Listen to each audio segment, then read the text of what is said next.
Fala, investidores, estou aqui para conversar com vocês a respeito dos proventos que o Banco Santander vai distribuir aí no próximo mês de maio, né? Esses proventos que têm data com já marcada para o dia 17 de abril, no caso amanhã, ou seja, caso você não tenha ações de Santander e queira receber esses proventos, você teria que fazer a compra aí das ações até o fechamento do mercado de amanhã, né? Quem não tiver as ações a partir de amanhã não vai receber esse provento.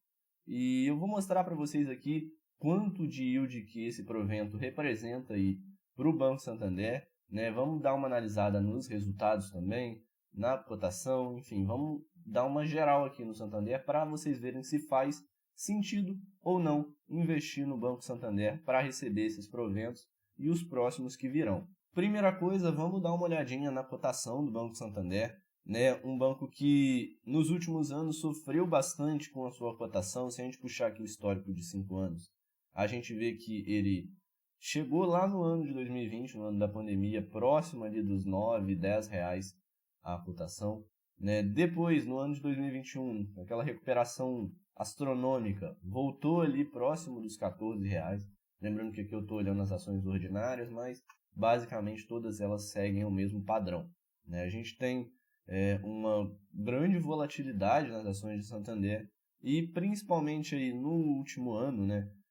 Na verdade em 2023, quando houve aquele estouro das notícias sobre as lojas americanas, o banco também sofreu bastante, porque ele era um dos maiores credores das lojas americanas, né? Junto com o Bradesco e um outro banco, o Santander era um dos maiores credores. Então ele acabou sofrendo bastante com a divulgação daquelas notícias, né, do rombo das lojas americanas. A gente vê que também agora no último ano, o Santander que tinha chegado no topo, praticamente no seu topo histórico aí dos últimos 5 anos, né, próximo dos R$ 15, voltou a cair, né, hoje está ali, né, esteve na verdade no início do ano próximo dos R$ 10 novamente, 11, e agora está se recuperando novamente, né, próximo ali dos 12 e R$ 13.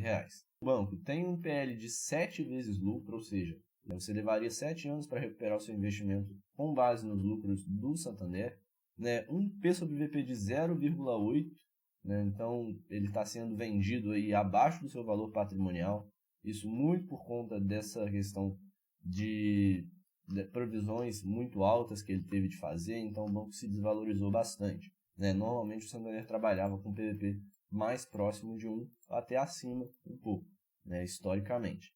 E aqui a gente consegue ver, vamos puxar aqui, informação importante para você que gosta de comprar os bancos e manter, comprar as ações e manter, né? Aqui a gente tem um checklist onde a gente tem praticamente todas cumpridas, né, com exceção do crescimento dos lucros nos últimos 5 anos, mais uma vez muito prejudicado pela questão das americanas, e possuir liquidez diária acima de $2 milhões, né? Uma informação nova que eles adicionaram aqui no site do Investidor 10, né? Então a ação, pelo menos a ação ordinária não tem essa liquidez, né? Normalmente as ações preferenciais têm mais liquidez do que as ordinárias. E aqui a gente chega na parte realmente importante, histórico de dividendos, né? Santander tem um dividend yield médio nos últimos 5 anos aí de 7,50%, o que você compara, por exemplo, com a Selic hoje a 14%, você acha que não faz tanto sentido, né, investir em Santander.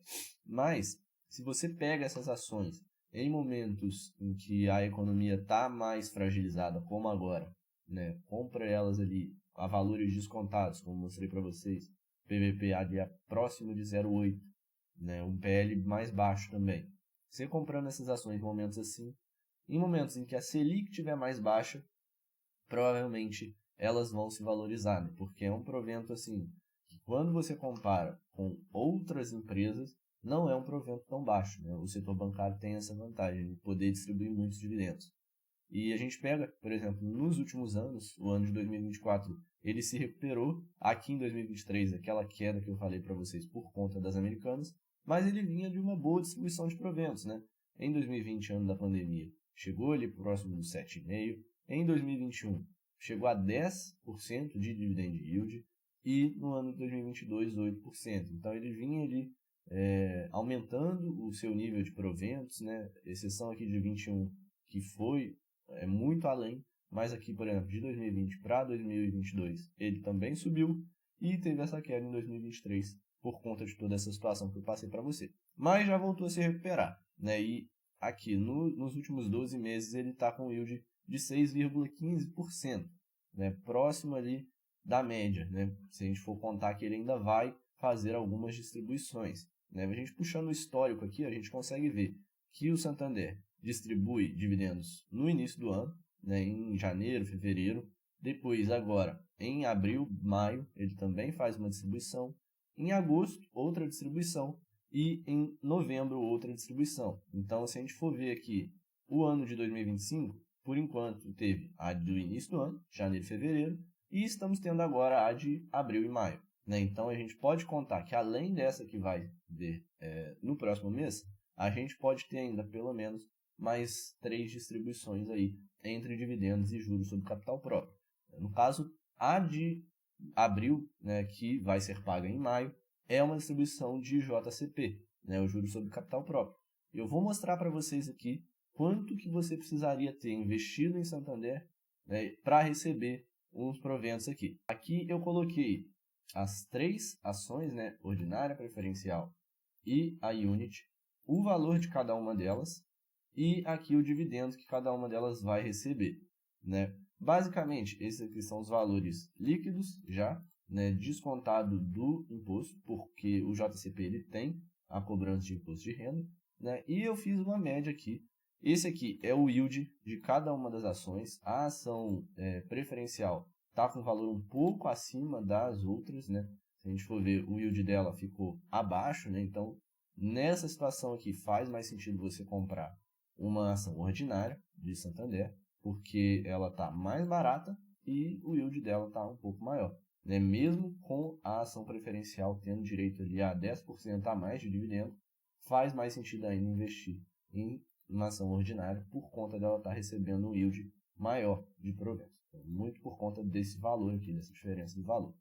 E a gente tem aqui, ó, que você tivesse 1.000 ações investidas em SAMB3, por exemplo, você receberia ali R$ 162. 1.000 ações de Santander, R$ 162. Vamos ver quanto que isso representa em valor investido. A gente vai pegar aqui a quantidade de ações e multiplicar pelo preço da ação. Então, basicamente, ó, se você tivesse esse valor aqui investido, R$ 12.780 em SAMB3, você receberia R$ 162. Muito pouco, né? Quando a gente para olhar aqui, se fosse a única distribuição do ano da empresa, seria pouquíssimo. Mas a gente tem que entender que essa é só uma das distribuições, né? Então, a gente viu que o Santander faz entre 4 e 5 distribuições ao longo do ano. A maioria delas foi ali na casa dos 19 centavos. Né? Então, a gente teve aqui raras exceções em que abaixou disso, né? Então, no ano de 2023, por exemplo, a gente teve algumas que passaram, outras ficaram abaixo, mas na média ela distribui ali 19 centavos por ação. E se o banco manter essa distribuição de provento aí ao longo dos próximos meses, né, as próximas 3 distribuições ficarem mais ou menos nesse mesmo valor aqui, a gente vai ter um yield com base nessa cotação atual de 6,35% no ano de 2025. Né? Então, eu acredito que ainda não é um momento ideal para se investir em Santander. Existem outras opções muito mais baratas e que estão distribuindo mais proventos na bolsa. Né? A gente tem aqui, por exemplo, se a gente for fazer a comparação com os pares de Santander, a gente tem o Banco do Brasil com um PL de 6, um PVP de 0,89 que está distribuindo um dividend yield de próximo ali dos 10%. Né? Então, é um banco que está distribuindo mais proventos do que o Santander nesse momento.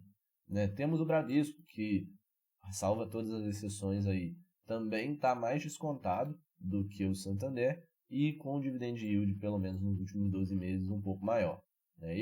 Entre esses bancos, eu fico com o Banco do Brasil e também com o Itaú. Né? Eu tenho Itaú na minha carteira, como já mostrei para vocês, e prefiro continuar aportando nessas empresas, mesmo que, por exemplo, o Itaú esteja aqui com um PL um pouco mais elevado e um P sobre VP também acima de 1. Né? Mas a gente tem a opção do Banco do Brasil, se a gente busca uma empresa mais descontada, né? E eu tenho feito aportes nela recentemente, né? Parei os aportes de Santander já tem um tempo. Os últimos lançamentos, eu não sei nem qual foi a última vez que eu comprei ações de Santander, né? Faz bastante tempo, ó. 31 de dezembro de 2023, a última compra de Santander, né? Já fazem aí praticamente 2 anos que eu não compro nenhuma ação mais, porque eu vi a situação da empresa ficando pior, né? E não sabia como sairiam dessa situação. Até agora ainda estão buscando meios para isso, né? Não se recuperou totalmente e não está distribuindo um bom provento, na minha visão. Então, eu ficaria de fora, né? Mas caso você queira comprar, você tem aí até a data de amanhã, dia 17 de abril, para fazer suas compras e receber esse provento, né? Eu fiz as contas aqui, eu tenho cerca de 300 ações ordinárias de Santander, então vou receber ali próximo dos R$ 50 de proventos, né? Eu não desfaço das ações, porque, enfim, acredito que mais para frente pode ser que ela se recupere e eu consiga pelo menos ficar ali no 0 a 0 ou recuperar alguma perda, né? Não acho que faça sentido vender quando está em prejuízo, até porque, apesar de toda a situação, não deixa de ser um banco, né? E banco é muito difícil dele ter prejuízo aqui no Brasil. Então, é isso. Não acho que faça sentido investir em Santander nesse momento para receber esse provento, porque está com yield baixo, né? A gente pega um yield aí de 6%, é muito baixo, próximo de outros bancos. Então, é isso. Vou ficando por aqui. Esse é o Radar Financeiro, o canal onde eu documento a minha jornada para a liberdade financeira. Vou ficando nessa. Até a próxima.